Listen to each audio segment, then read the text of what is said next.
ఏ ఆఫీసర్లకు ఆర్డర్ వేస్తే అయిపోయే వాళ్ళే చూసుకుంటారు అని నిమ్మలం చేసుకుంటే అయిపోతుందా?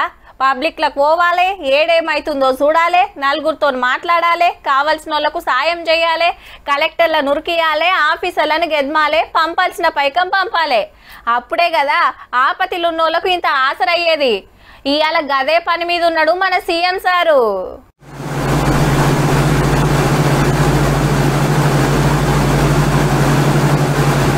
సీఎం రేవంత్ రెడ్డి సారు, ప్రాజెక్టుల మంత్రి ఉత్తమ్ సారు, పిసిసి అధ్యక్షుడు మహేష్ గౌడ్ సారు ముగ్గురు కలిసి వరద ఏరియాల మీద తిరిగిండ్రు హెలికాప్టర్ల.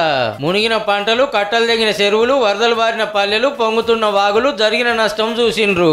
కామారెడ్డి, మెదక్ జిల్లాలో వరద రూబడి ఎట్లున్నదో తెలుసుకున్నారన్నట్టు. పెద్దపల్లి జిల్లాలో ఎల్లంపల్లి ప్రాజెక్టు కాడికి వచ్చి గోదారమ్మకు సీరెసార పెట్టి పూజలు చేసిండ్రు సర్కార్ తరపున. ఇడ 40 గేట్లు ఎత్తుతే గిట్ల దుంకుతున్నాయి నీళ్లు.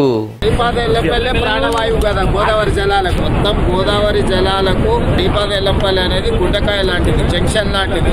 హైదరాబాద్ గానీ నీళ్లు ఇడికెళ్ళే వస్తున్నాయి. మరి విలేకరులు కాళేశ్వరం గురించి ఎల్లబెడితే మీకు అర్థమైంది కదా, కట్టడానికి కూలిపోయిన దానికి నిలబడ్డది అనుకున్న తేడా. మంత్రి గారు కానీ నేను కానీ పిసిసి అధ్యక్షుడు 80,000 పుస్తకాలు చదవలేదు.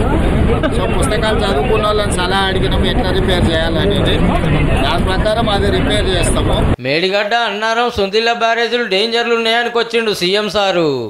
3 రకాల లోపాలు ఉన్న దాంట్లో హరీష్ రావు లేకపోతే తారక రామారావు కోరుకున్నాడని ఎత్తేదన్న పోసింది అనుకో, అది కూలింది అనుకో, ఇలా చాలా గ్రామాలే తుడిచిపెట్టుకపోతాయి. హెలికాప్టర్ మీదకెళ్ళి అంతా చూసినాక మెదక్ ఎస్పీ ఆఫీస్ లో మీటింగ్ పెడితే బీజేపీ ఎంపీ రఘునందన్ సార్ కూడా వచ్చిండు.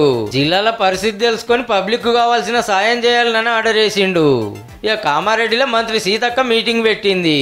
సో ఈ రోజు ఇప్పటి వరకు మనం కాపాడడం, తర్వాత ఈ నష్టాన్ని అంచనా వేయడం, వెంటనే ఈ రోడ్లు డ్యామేజ్ ఎక్కడెక్కడైతే అయినాయో అవన్నీ కూడా మరి రెస్టరేషన్ చేయడం, తర్వాత లేక్స్ కూడా, ట్యాంక్స్ కూడా మొత్తం నీళ్ళని పోయిన తర్వాత మనం ఎన్ని కోట్లు పెట్టినా అది వేస్ట్.